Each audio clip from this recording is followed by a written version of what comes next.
mangá de Jujutsu Kaisen Módulo terminou recentemente e nele teve um capítulo em específico que chamou bastante atenção. E hoje tentarei animar o painel mais insano desse capítulo, onde o Itadori simplesmente humilha o Marreto. Esse capítulo viralizou bastante na internet e quando vi, fiquei com uma vontade muito grande de animá-lo. Então decidi fazê-lo, mas em apenas 7 dias. Porém, tive um problema que me deu uma grande dor de cabeça na hora de fazer essa animação.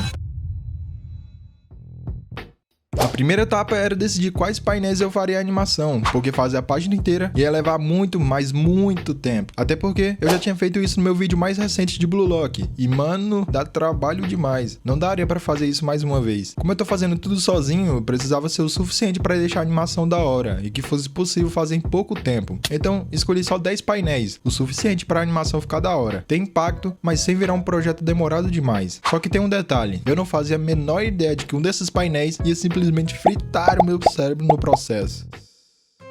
No primeiro dia, com os painéis já definidos, era hora de planejar melhor a animação. Comecei a rascunhar o movimento de cada corte, meio que imaginando como a cena ia fluir antes de ir pro final. Enquanto eu fazia os esboços, tentei deixar tudo mais dinâmico, trabalhando com os ângulos diferentes. Fugi um pouco do que o mangá mostra, mas falhei miseravelmente. Acho que não sou tão bom com layouts. Vários enquadramentos que eu imaginava simplesmente não funcionaram como eu queria. Mesmo assim, isso não me travou muito, porque a ideia aqui era fazer algo mais rápido e funcional. Foquei em deixar a leitura clara e tentar interpretar de forma melhor possível o que está acontecendo em cada painel, mesmo sem reinventar tudo. Com essa base pronta, já deu para ter uma visão bem melhor do fluxo da animação. E aí sim, era hora de partir para o que importa de verdade, começar a fazer cada cena. Ainda no primeiro dia, fiz a primeira, que não tem nada demais. Escolhi começar por essa parte, porque assim não teria já de cara a ação. Talvez possa ficar meio fora de contexto ou sem sentido começar por essa parte, já que antes ele tenta acertar um golpe no Itadori, mas tirando isso, foi simples. Só fiz ele ali parado mesmo. Inclusive, tentei fazer o design parecido com o do anime. Baixei uma imagem de referência para tentar fazer igual, e de resto foi só adicionar as cores. E fiz uma parada para deixar mais da hora essa parte, e já estava pronta a primeira cena da animação.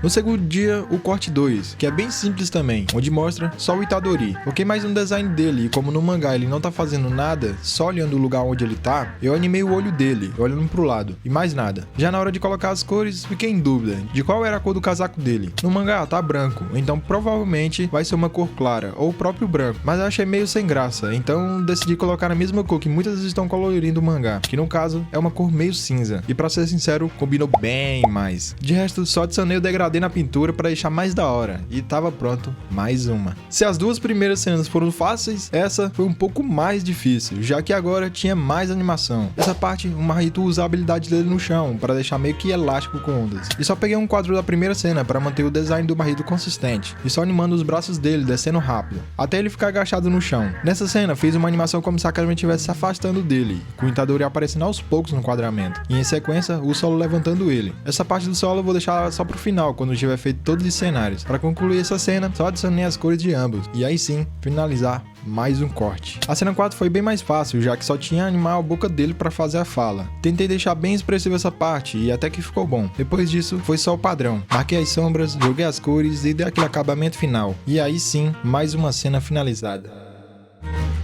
No terceiro dia, a quinta cena, que começa a aparecer os monstros. Aqui, nessa parte, confesso que fiquei meio confuso em entender o que estava acontecendo de fato. Não sei se o prédio era que estava se transformando ou se eles estavam saindo de dentro, mas eu acabei fazendo como se eles estivessem saindo mesmo, de dentro do prédio. Fazendo um pequeno impact frame e se movimentando em velocidade. Também dei uma simplificada no design deles, não detalhei muito para não dar trabalho demais, e por causa da preguiça também. De resto, só taquei as cores para finalizar mais uma. A sexta cena é essa, porém mudei um pouco o ângulo, para deixar em uma posição que mostrasse melhor ao redor.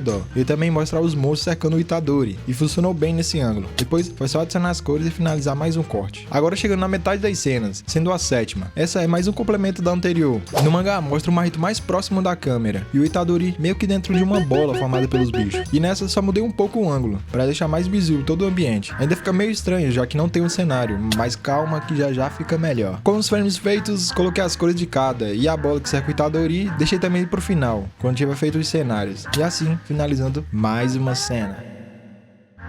No quarto dia, fiz a cena 8, que já tem bem mais coisas pra animar. No mangá, são 2 painéis separados, e aqui resolvi transformar em um único corte, fazendo a animação primeiro dele antecipando a ação, antes de sair voando com um pedaço de pedra, e depois aproximando ele da câmera e fazendo o movimento de selo da expansão de domínio. Tentei deixar o design bem exagerado nesse quadro final, e acho que ficou bom. Tendo a parte mais importante feita era a de colocar as sombras e as cores. Uma etapa simples, mas muito chata de se fazer, por ter que colocar cada cor em cada quadro. O ruim é que toda hora essa pintura buga, mas dei um jeito e consegui finalizar mais uma. Agora, quase acabando as cenas, era hora de fazer a nona, onde o Marrito fica sem os dedos e a língua. O Itadori tá pra brincadeira não, hein? Aqui simplifiquei bastante a animação, deixando tudo separado, até porque se eu fosse animar dedo por dedo, daria trabalho demais. Então eu preferi deixar tudo separado mesmo. Só animei a língua fazendo os quadros diferentes. O resto deixei meio que os olhos tremendo de assustado. Já na parte de adicionar as cores, pintei cada parte separadamente, pra depois só juntar tudo e deixar animado. Assim, concluindo mais uma cena. A 10ª não seria essa, mas para deixar ainda mais completo e deixar mais dramática a animação, adicionei uma cena extra, que no caso é essa, onde só mostra os olhos do Marrito assustado.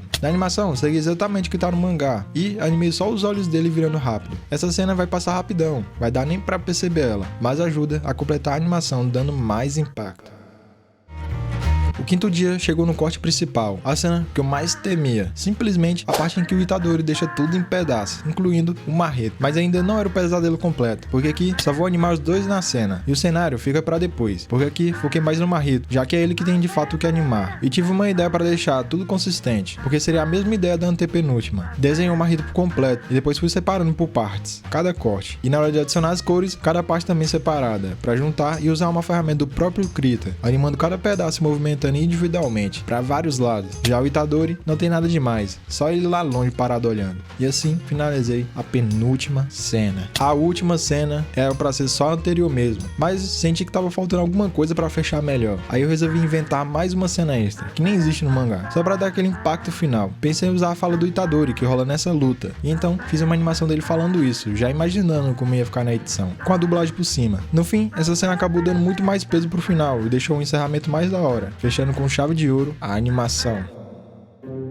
No sexto dia era uma das partes mais importantes, que é os cenários. Como de costume, é essa parte que mais tem dificuldades. Não é novidade, mas dessa vez teve um problema a mais, porque é cenários onde tem vários prédios. Se com o simples já tenho dificuldades, imagina ter que fazer vários prédios. Mas fui lá, fiz várias texturas, tanto das ruas, calçada, e pintei vários e vários edifícios. Como antes da animação eu tinha feito um cenário em 3D para me basear na hora de fazer os cenários, fui posicionando cada um de acordo com o cenário guia. Mas depois de fazer todos, adicionar as sombras e os detalhes finais, eu percebi que ficou uma merda. Tava tudo muito ruim e não gostei nada dos cenários, então apaguei tudo e fiquei desanimado, já que não tava como gostaria. Mas lembrei do cenário 3D que eu tinha feito na UFN, que é do Fortnite. Não me julgue, mas é a ferramenta perfeita para fazer cenários complexos, já que lá tem tudo pronto, vários prédios e objetos, onde não precisa pagar. Eu até pensei em fazer no Blender, mas não sei modelar prédio nem nada do tipo. Até existem sites onde pode baixar prédios em 3D, mas cê tá doido, não é nada barato. E como já sei usar essa ferramenta, foi um prato cheio pra mim, sem contar que ficou bem mais da hora. Daria pra ter feito mais umas paradas pra deixar ainda mais parecido com cenários de anime, mas a preguiça tava grande demais, então deixei como tava mesmo. Só arrumei alguns bugs simples e tava pronto. Depois fui só colocando cada cenário nas cenas. E se liga nessa parte do Itadori, a lua ficou certinho e nem tinha planejado isso. Foi literalmente sem querer, mas deixou ainda mais da hora. E quando colocava os cenários, fazia os efeitos e adicionava uma camada de cor para deixar os personagens mais integrados com tudo. E a bola que cerca o Itadori, usei um pincel com textura de pedras que tem no Krita, facilitando muito essa etapa. Agora, a parte onde tá tudo em pedaço. Essa deu muito trabalho. Eu até tinha pensado em fazer cada pedaço se mexer individualmente, mas quando comecei, desisti na hora, porque iria demorar demais. Então só deixei algumas partes mais expostas que as outras, e adicionei rachaduras para deixar mais completo. E vendo tudo pronto, ficou bem melhor que os primeiros cenários de antes. Tem nem comparação. E no sétimo e último dia, a composição final. Joguei todas as 12 cenas do Sony Vegas para editar o tempo, posicionamento de câmera e adicionar os efeitos sonoros e trilha sonora. Também adicionei a dublagem, que não ficou das melhores, mas deixou tudo ainda mais completo. Por último, alguns efeitos. E assim, finalizar tudo. Depois de longos 7 dias, eu finalmente tinha terminado. Mas calma. Antes de mostrar como ficou, se inscreve aí e deixa o like, senão teu celular vai cair na água, viu? Vai duvidando. E compartilha com quem gosta de Jujutsu pra ver essa animação. E hype o vídeo também. Agora fica com o resultado final. Tamo junto.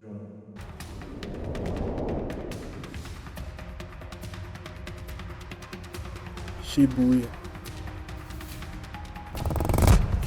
Se vocês são os únicos com corpos físicos, então são os únicos que podem morrer. Sou eu que vou guiar essa luta, Yujitadori. Transfiguração inerte. Eu vou destroçar essa sua carinha jovem. Expansão de domínio. O quê?